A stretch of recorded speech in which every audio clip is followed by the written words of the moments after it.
السلام علیکم ورحمۃ اللہ وبرکاتہ۔ ناظرین، استقبال ہے فکر و خبر اسٹوڈیو میں، میں رضوان احمد ندوی ملکی اور عالمی اہم اور خاص خبروں کے ساتھ۔ ناظرین، آگے بڑھنے سے قبل آپ سے گزارش ضرور کریں گے کہ اگر آپ نے چینل کو سبسکرائب نہیں کیا ہے تو سبسکرائب ضرور کریں، کیونکہ یوٹیوب کا الگورتھم یہی کہتا ہے کہ اگر آپ لائک کرتے ہیں، سبسکرائب کرتے ہیں اور ویڈیو پر کمنٹ کرتے ہیں تو وہ انہی ویڈیوز کو دوسرے لوگوں تک پہنچاتا ہے، اور اس کے لیے ہمیں آپ کا تعاون ضروری ہے۔ ناظرین، بڑھتے ہیں خبروں کی تفصیلات کی طرف۔ آن لائن مسلم خواتین کی نیلامی کرنے والے اور سلی ڈیلز اور بلی بائی ایپ کے ذریعے سے مسلم خواتین کو آن لائن نشانہ بنانے والے دو اہم ملزمین اومکاریشور ٹھاکر اور نیرج بشنوی کی درخواست ضمانت انسانی بنیادوں پر منظور کر لی گئی ہے۔ ایسا لگتا ہے کہ انہوں نے بھی ایپ ہنستے مسکراتے ہوئے بنایا تھا۔ نیرج بلی بائی کیس میں ملزم ہے، جبکہ اومکاریشور پر الزام ہے کہ اس نے سلی ڈیلز ایپ تیار کی تھی۔ درخواست ضمانت منظور کرتے ہوئے عدالت نے کہا کہ ملزمان کے خلاف چارج شیٹ پہلے ہی دائر کی جا چکی ہے، جبکہ ایف ایس ایل کے نتائج آنا باقی ہیں۔ عدالت کا خیال ہے کہ مقدمہ جس مرحلے پر ہے اس وقت ملزمان حقائق سے چھیڑ چھاڑ بھی نہیں کر پائیں گے۔ یہ بھی دلیل دی گئی ہے کہ ملزمان نے پہلی بار جرم کیا ہے اور انہیں طویل عرصے تک جیل میں رکھنا مناسب نہیں ہوگا۔ لیکن یاد رکھیں کہ سماجی کارکنان، کئی طلباء، لیڈران، مسلم خواتین اور کئی صحافی اب بھی جیلوں میں بند ہیں۔ شرجیل امام ہو، عمر خالد ہو، خالد سیفی ہوں، صحافی صدیق کپن ہوں، شاید یہ نام اور بھی کئی سارے نام ہیں، شاید یہ نام اب بہت سے لوگوں کو یاد بھی نہیں ہوں گے۔ حالانکہ یہ لوگ اب بھی جیلوں میں بند ہیں، کیونکہ حکومت نے اپنی ناکامی چھپانے کے لیے انہیں بلی کا بکرا بنایا۔ 2-3 سال گزرنے کے باوجود انہیں ضمانت تک نہیں مل رہی، لیکن ایسے لوگوں کو ضمانت دی جا رہی ہے، تو ایسا اب محسوس ہوتا ہے کہ اب انصاف بھی مذہب دیکھ کر مل رہا ہے۔ تعلیمی اداروں میں حجاب پر پابندی کی راہ ہموار کرنے والے کرناٹک ہائی کورٹ کے فیصلے کو انصاف کے نام پر تمسخر قرار دیتے ہوئے پیر کو all India Muslim personal law board نے بھی اسے سپریم کورٹ میں چیلنج کیا ہے۔ ایڈوکیٹ ایم آر شمشاد کے توسط سے داخل کی گئی پیٹیشن میں تعلیمی اداروں میں حجاب پر پابندی کی توثیق کرنے والے ہائی کورٹ کے فیصلے کو غلطی پر مبنی قرار دیتے ہوئے نشاندہی کی گئی ہے کہ کورٹ نے قرآنی احکامات کی تشریح میں غلطی کی ہے۔ ساتھ ہی بورڈ نے ہائی کورٹ کے حکم کو مسلم طالبات کے ساتھ امتیاز پر مبنی اور آئین ہند کے ذریعے انہیں دی گئی اختیار کی آزادی کے منافی بھی قرار دیا ہے۔ بورڈ نے اس بات پر بھی گہری تشویش کا اظہار کیا ہے کہ اس فیصلے نے مسلم طالبات کے سامنے یہ سوال کھڑا کر دیا ہے کہ وہ تعلیم اور حجاب میں سے کس کو ترجیح دیں، اور اب اسے جس طرح سے کرناٹک کے تمام اسکولوں، جونیئر کالجوں اور دوسرے جگہ تک اب اس کی توسیع کر دی گئی ہے، اسے بھی بورڈ نے انتہائی قابل مذمت اور شرمناک قرار دیا ہے۔ مذہب میں کون سی چیز لازمی ہے اور کون سی نہیں، یہ طے کرنے کا اختیار عدالتوں کو نہیں بلکہ اس مذہب کے علماء اور اسکالرز کو ہے، یہ بھی بورڈ کا کہنا ہے۔ بورڈ نے یہ بھی مطالبہ کیا ہے کہ جب تک سپریم کورٹ کا فیصلہ نہیں آ جاتا، طلباء کو حجاب کے ساتھ امتحان سے نہ روکا جائے۔ میٹنگ میں یونیفارم سول کوڈ سے متعلق بھی بات سامنے آئی۔ یونیفارم سول کوڈ کا مسودہ تیار کرنے کے لیے اتراکھنڈ ریاستی اسمبلی کے ذریعے ایکسپرٹ کمیٹی کے قیام کو بے وقت کی راگنی اور غیر دستوری عمل بورڈ نے قرار دیا۔ دراصل یہ ہندوتو کے اس بڑے ایجنڈے کا بنیادی حصہ ہے، یعنی کہ یکساں سول کوڈ ہندوتو ایجنڈے کا بنیادی حصہ ہے، جس کے ذریعے سے وہ ملک میں موجودہ الگ الگ مذہبی اور ثقافتی اکائیوں کو جبراً اکثریت کے مذہب و ثقافت میں ضم کر دینا چاہتی ہے۔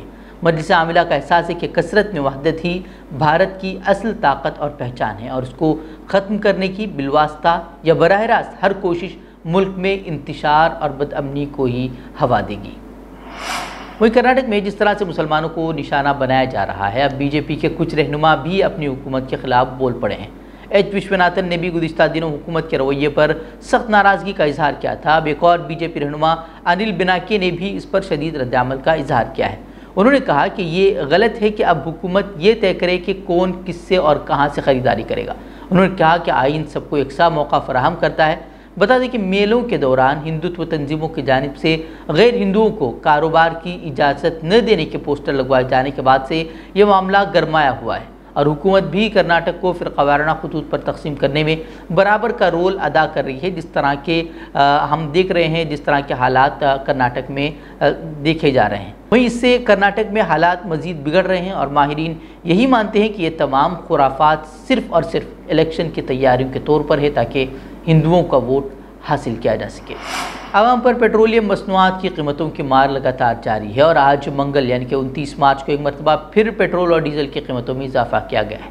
اس کے ساتھ ہی راجدھانی دہلی میں پیٹرول کی قیمتیں ایک مرتبہ پھر 100 روپے فی لیٹر سے تجاوز کر گئی ہیں۔ آج پیٹرول کے داموں میں 80 پیسے اور ڈیزل کے داموں میں 70 پیسے فی لیٹر کا اضافہ کیا گیا ہے۔ خیال ہے کہ 7 مرتبہ اضافے کے سبب ملک میں پیٹرول اور ڈیزل کے داموں میں 4 روپے 80 پیسے کا اضافہ درج کیا جا چکا ہے، یعنی کہ پچھلے صرف 8 دنوں میں 4 روپے 80 پیسے کا اضافہ درج ہوا ہے۔ وہیں عالمی منڈی کی بات کریں تو یہاں خام تیل کی قیمتوں میں بے یقینی کی صورتحال جاری ہے۔ ایک مرتبہ پھر خام تیل کی قیمت گراوٹ کا شکار ہو گئی ہے۔ انٹرنیشنل مارکیٹ میں خام تیل کی قیمتوں میں ایک مرتبہ پھر کمی واقع ہوئی ہے، جس کے بعد برینٹ خام تیل $1.18 کمی سے $111.30 فی بیرل تک اس کی قیمت پہنچ چکی ہے۔ انفورسمنٹ ڈائریکٹریٹ یعنی کہ ای ڈی نے مہاراشٹر حکومت کے وزیر نواب ملک اور ان کے خاندان کے ارکان کے نام کرلا، باندرا اور سانتا کروز میں واقع مختلف جائیدادوں کی تفصیلات کے سلسلے میں دستاویز طلب کیے ہیں۔ اے پی نیوز رپورٹ پر شائع خبر کے مطابق ای ڈی کے اسسٹنٹ ڈائریکٹر نے منی لانڈرنگ کی روک تھام ایکٹ 2002 کے تحت نواب ملک کے خلاف جاری تحقیقات کے لیے یہ معلومات مانگی ہے۔ جن جائیدادوں کی معلومات مانگی گئی ہیں وہ نواب ملک، ان کی اہلیہ اور ان کے بیٹے فراز کے نام پر بتائی جا رہی ہیں۔ بتا دیں کہ نواب ملک کو انفورسمنٹ ڈائریکٹریٹ نے 23 فروری کو مفرور گینگسٹر داؤد ابراہیم اور اس کے ساتھیوں سے متعلق منی لانڈرنگ کی تحقیقات کے سلسلے میں گرفتار کیا تھا۔ اس وقت نواب ملک عدالتی تحویل میں ہے۔ وہیں دہلی کے بین الاقوامی ہوائی اڈے پر کینیا کے 2 مردوں سے کسٹم حکام نے بہت ہی بڑی مقدار میں سونا ضبط کیا ہے۔ کسٹم حکام کے مطابق 7.5 کروڑ روپے کا سونا ضبط کیا گیا ہے۔